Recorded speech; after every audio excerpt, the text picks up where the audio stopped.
Hello everyone, welcome to another episode of Music of the Week. I apologise if you hear a weird clicking sound in the background. That is my cat currently eating the food I just put down for him. We got about 5 albums to go through for this one, so I say we get through them as quickly as we can.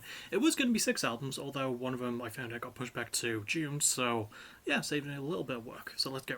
We begin with All Time Low and their newest album, I believe their 9th album, Tell Me I'm Alive. So I am quite a big fan of All Time Low, regardless of the recent controversy, allegation stuff, because you can't be a pop punk band these days and not have an allegation against you, God forbid. But, the band have bounced back from it quite well. I'm giving this album a B- though. I think it's one of their weaker outputs in a while. I don't fully hate it, but, it's a weird one for me to describe, because a lot of the things that made Wake Up Sunshine so great, one of my favourites of 2020, there was good production on it, the producers are the same, the label's the same, the band, obviously still all members are there. But I think the weird one about this is its experimentation. It drags the pacing a fair bit. There is some good songwriting, but parts of it feel like a lot of the initial criticisms that people had about the band when they were first starting to break it into the mainstream.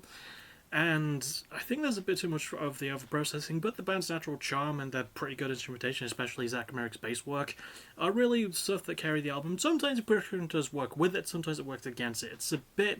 It can be a little bit imbalanced, but it's just fun enough and weird enough for an all-time low album. I would say it's one of their stranger ones. It's not overly absurd, but it's a lot of stuff that you really haven't heard them do in a while, and while it does not have the maturity of their previous 2 albums, I do like some of the songwriting, and it's done with their signature tongue-in-cheek way. I just want it to be a bit more mature, like everything they'd done since Don't Panic, so I don't know, maybe it's just me. I mean, it's a good album all in all, and you should definitely give it a spin or two, but there's something that feels off a bit. I can't quite put what, but I like enough about it, so there you go. Next we have Chelsea Grin with Suffer in Heaven. This is the follow-up to Suffer in Hell, which dropped in November last year, and this album only further highlights that the album should have been released a lot sooner, maybe, I don't know, a week apart instead of 5 months stretching into the following fucking year. Still, this album gets a B+. I think this is leaps and bounds above Suffer in Hell. I still think the album should have been put together. It would have been like a 52-minute odd epic, but it would have been a good one.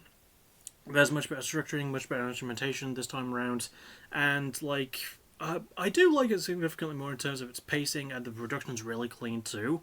And it does have more versatility to it, compared to how Suffer in Hell felt a lot heavier. Suffer in Heaven feels it's a little bit more melody to things, and it's a bit less chaotic, which I do quite like from my deathcore, as we'll find out with my final entry in this video, spoilers. But yeah, there's some pretty good songwriting to it. I just wish, again, that the band had released it in conjunction with Suffer in Hell and not 5 months after it initially came out. But still, the band is good performers, it's well put together, it's got good production to it, so yeah, I definitely think this is a solid album. Next we have Pop Evil with their new album Skeleton. So Pop Evil are a band I did a backtracking for. In fact, if I'm not mistaken, in this entire video they're the only band I've done a backtracking for, from the 5 that I'm going to be covering today.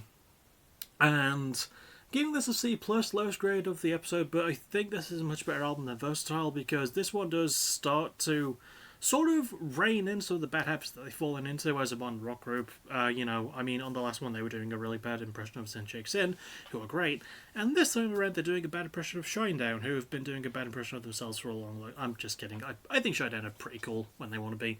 I don't know, there's just it's got the platitudes to it, but there's much better performances this time around. The production does rail against it, and it does take a while to pick up with its pacing, but it's a much heavier output than Versatile was, and it's got more of a beating heart to it. It's just really, really murky and over-processed beating heart, so I don't know, if you're into that from modern rock, if you're into Pop Evil, I would still recommend giving this a try. Hello. There's some good highlights to it. The title track is especially, it's probably my favourite song on the album. But yeah, there's some weird choices as well. For example, the last 3 songs have guest stars, which all sort of blow lead singer Lake Hecate out of the water. But still, maybe give this one a spin if you're a Pop Evil fan. It feels like it's an album for Pop Evil fans, just with more of their modern sensibilities, which, again, much like with All Time Low's album, sometimes it works with it, sometimes it works against it. So the choice of whether it does or not really is up to the listener. Next, we have Sleaford Mods with their new album, UK Grim. Now, this is a band I've only covered once before with their last album, Spare Ribs, back in 2021. I quite like that one. I did hesitate to put it on my best of list, but I feel like UK Grim could make my best of 2023. I don't know, we're still in March, nearing the end of March. I'm giving this one an A. Absolutely loved everything about it. It's pretty much what the band have always done, and I say that, like, I feel like I've listened to them for as long as they've been around, but I love their style. I love their style of, like, minimalist, electro, rappy, punky stuff with solid production, great performances from both Jason Williamson and Andrew Fern. Williamson does mostly the vocals, Andrew does the instrumental work and the production as well. Rough Trade is a good label for them to be on.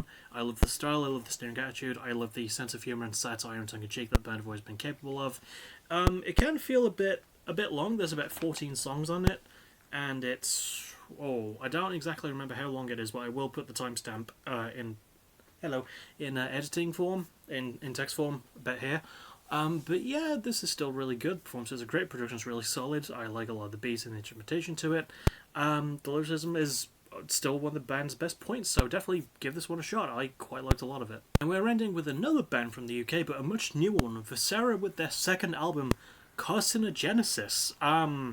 So yeah, I was not really expecting a lot of it out of it. Like, here's the thing I try and avoid doing whenever I gather things for Music of the Week. I will put them on the list, and if they're like a band that sounds like a metal band, I'm just like, I'm probably not going to think much of it. I'll try and be as nice as I can be. But no, this album, A+, pretty much all across the board. Holy shit, I was not expecting this to be as good as it was. It's more of a technical deathcore outfit, right? It's got strong songwriting, amazing instrumentation with just relentless blast beating, but at the same time, great melodies, and the guitar solos on this thing are absolutely fantastic.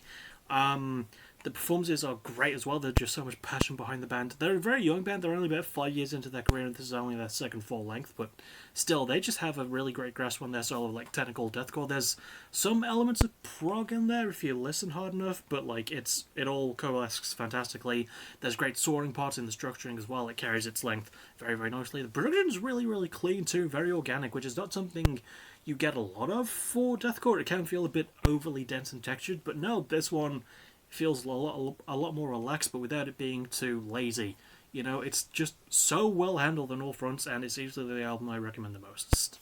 And this is a band, like, for new bands, I'm looking forward to whatever they drop next, because this really fucking impressed me. So, yeah, this could also be a top 30 potential list maker. I don't know. It's too early. And that'll about do it.